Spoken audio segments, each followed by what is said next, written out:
It was a Saturday, the kind of evening that felt suspended in time when the world outside seemed to slow down and the glow of porch lights promised comfort. A night for friends, laughter, and the kind of easy joy that fills the photo albums of a happy life. The air buzzed with anticipation, as if everyone knew these were the moments they'd remember. Daniel's home glowed with warmth, the air thick with camaraderie. The living room was alive with stories, inside jokes, and the gentle chaos of true friendship. Dice clattered, jokes flew, pizza and beer fueled the fun. The table was a mess of game pieces and laughter, a testament to the night's energy. 4 friends gathered: Mark, the loud one; Sarah, sharp and competitive; Ben, her quiet husband; and Daniel, the host who held them together. He was the glue, the one who made sure everyone felt at home. They'd known each other since college, a decade of memories binding them. Their friendship had weathered moves, marriages, and heartbreaks. Arguments over game rules, playful ribbing. This was the language of their friendship. Every tease and challenge was a sign of affection. No one sensed anything amiss.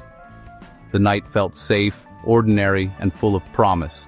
The game wound down near midnight, laughter echoing as Mark recounted his defeat.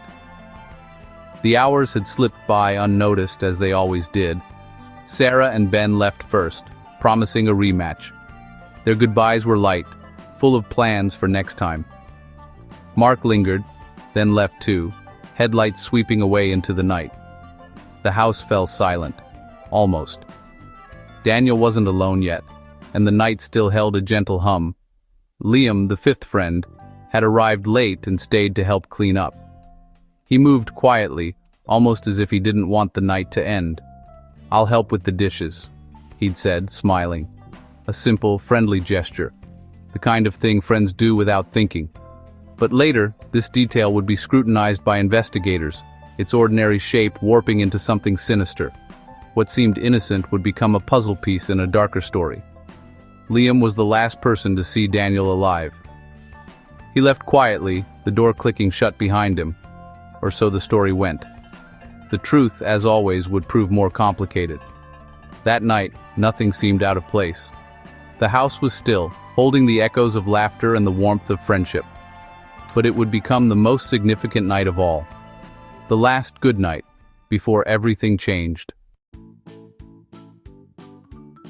The night was a tapestry of simple pleasures, friends slipping into familiar roles around the game board.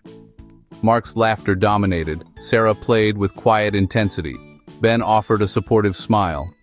No real arguments, just harmless debates over rules. Conversation flowed from games to work to old college pranks. Daniel, the perfect host, kept everyone comfortable, his warmth setting the tone. Goodbyes were casual, promises to meet again soon tossed out without a second thought.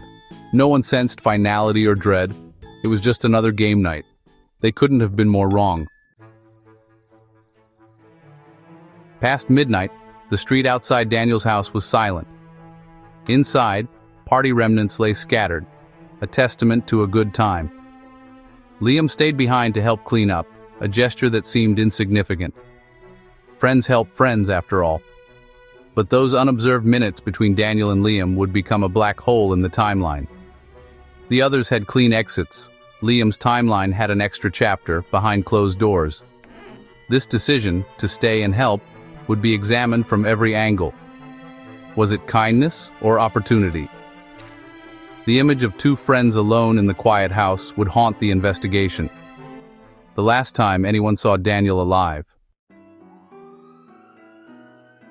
Sunday morning dawned cold and gray, the kind of morning that seemed to muffle every sound, as if the world itself was holding its breath. Daniel was supposed to meet his sister Jessica for brunch at 11. The table was set, coffee brewed, but he didn't show. Calls went to voicemail, unusual but not alarming at first. Jessica tried to convince herself he was just running late, maybe caught up in traffic or lost track of time. By noon, worry turned to dread. The minutes dragged, each one heavier than the last. Jessica drove to his house. His car was there. The house looked normal, almost too normal, as if nothing had happened at all. She rang the bell, peered through the window. remnants of game night frozen in time. Panic set in, her heart pounding in her chest. She called Sarah and Mark. No one had heard from Daniel. The circle of concern widened, anxiety spreading like a ripple. Excuses were made, but the silence grew ominous. Each unanswered call deepened the sense of foreboding. Daniel was a creature of habit. His routines had stopped. The little details, his shoes by the door, his untouched coffee, spoke volumes. By late afternoon, Jessica called 911, her voice trembling as she tried to explain what she couldn't quite believe. She explained the situation, her fear barely contained, her words tumbling out in a rush. Daniel was gone, his car and phone left behind. It was as if he had simply vanished into thin air. The police promised a welfare check, their calm voices a stark contrast to Jessica's rising panic. Jessica waited outside, staring at the house that felt so terrifyingly empty, every second stretching into eternity.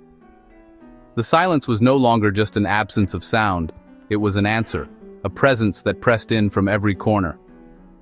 A person doesn't just vanish. Not Daniel, not from his own home, not from his life. The world outside carried on, but inside, something was terribly wrong. The ordinary rhythm of the day was shattered. The house, once filled with laughter, now echoed with dread. Every shadow seemed to whisper questions with no answers. The ordinary had become unthinkable. The familiar now felt strange, even menacing. The silence was too loud to ignore, a constant reminder that something precious had been lost. Jessica knew, deep down, she was already too late. The nightmare had begun and there was no waking from it now. Patrol officers arrived, calm and methodical, their footsteps echoing softly on the quiet street. The night air was heavy with anticipation, every movement deliberate as they approached the front door, flashlights cutting through the darkness. Jessica's story sounded routine, just another call on a long shift. But the locked doors and untouched windows felt wrong, as if the house itself was holding its breath, waiting for someone to notice what was missing. With permission, they entered through a window, careful not to disturb anything more than necessary, their senses heightened by the unknown. Inside, the living room was a snapshot of the night before. Game board, glasses, pizza boxes. The remnants of laughter and conversation still lingered in the air, frozen in time. No sign of violence, just a normal mess. It looked like any other night, the kind that ends with friends saying goodbye and promises to meet again. Room by room, everything was in its place. Keys, wallet, nothing missing. This wasn't a robbery. The ordinary details made the absence feel even stranger. Upstairs, the bed was made, the closet neat, clothes folded with care. It was as if Daniel had simply stepped out for a moment.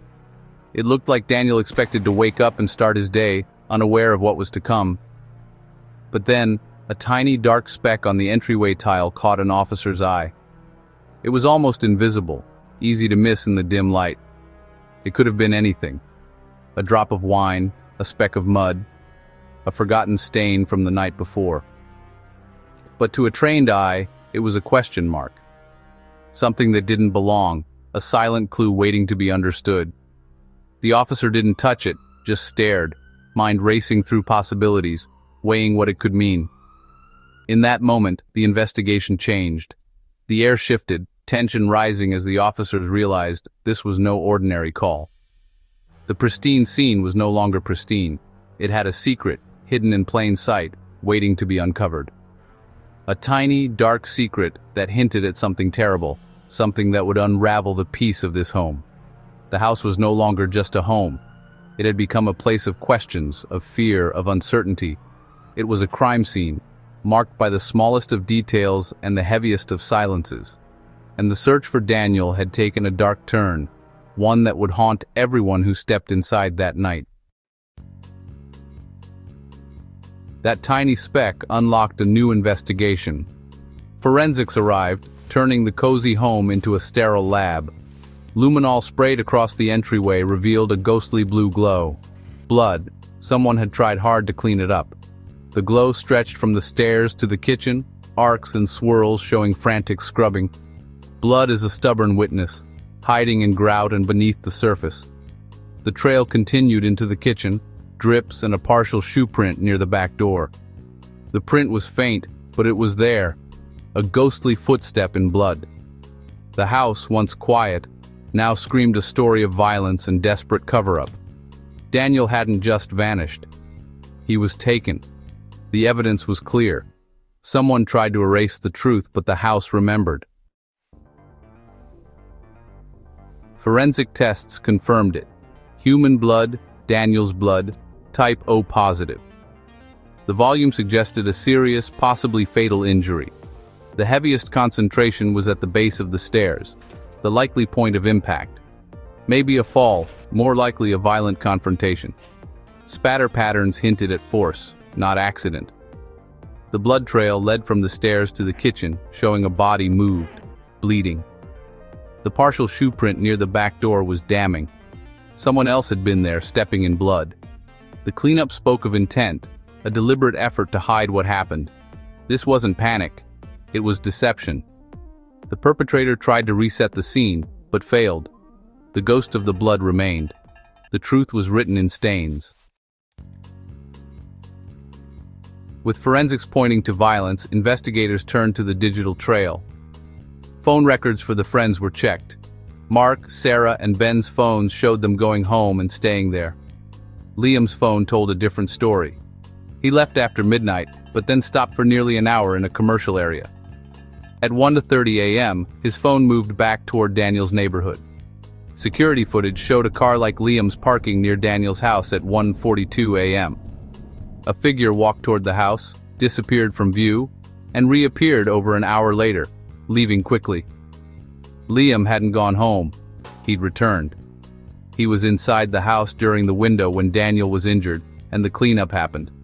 The helpful friend had a secret. The question was no longer who saw Daniel last, but what Liam did when he came back, and why. Liam's secret return shattered the story of a simple game night. Confronted with evidence, his story crumbled. First denial, then weak excuses.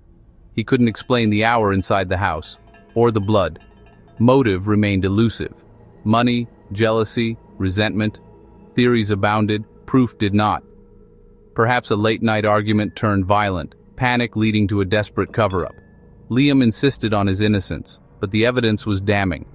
Without a body or confession, the full story stayed just out of reach. The case remains open, unresolved. Daniel's family and friends are trapped in grief, unable to move on. The game board from that night sits in evidence, frozen in time. The story is a chilling reminder. Violence can hide beneath the ordinary. Sometimes the monsters look just like friends, and the question lingers, unanswered. Where is Daniel?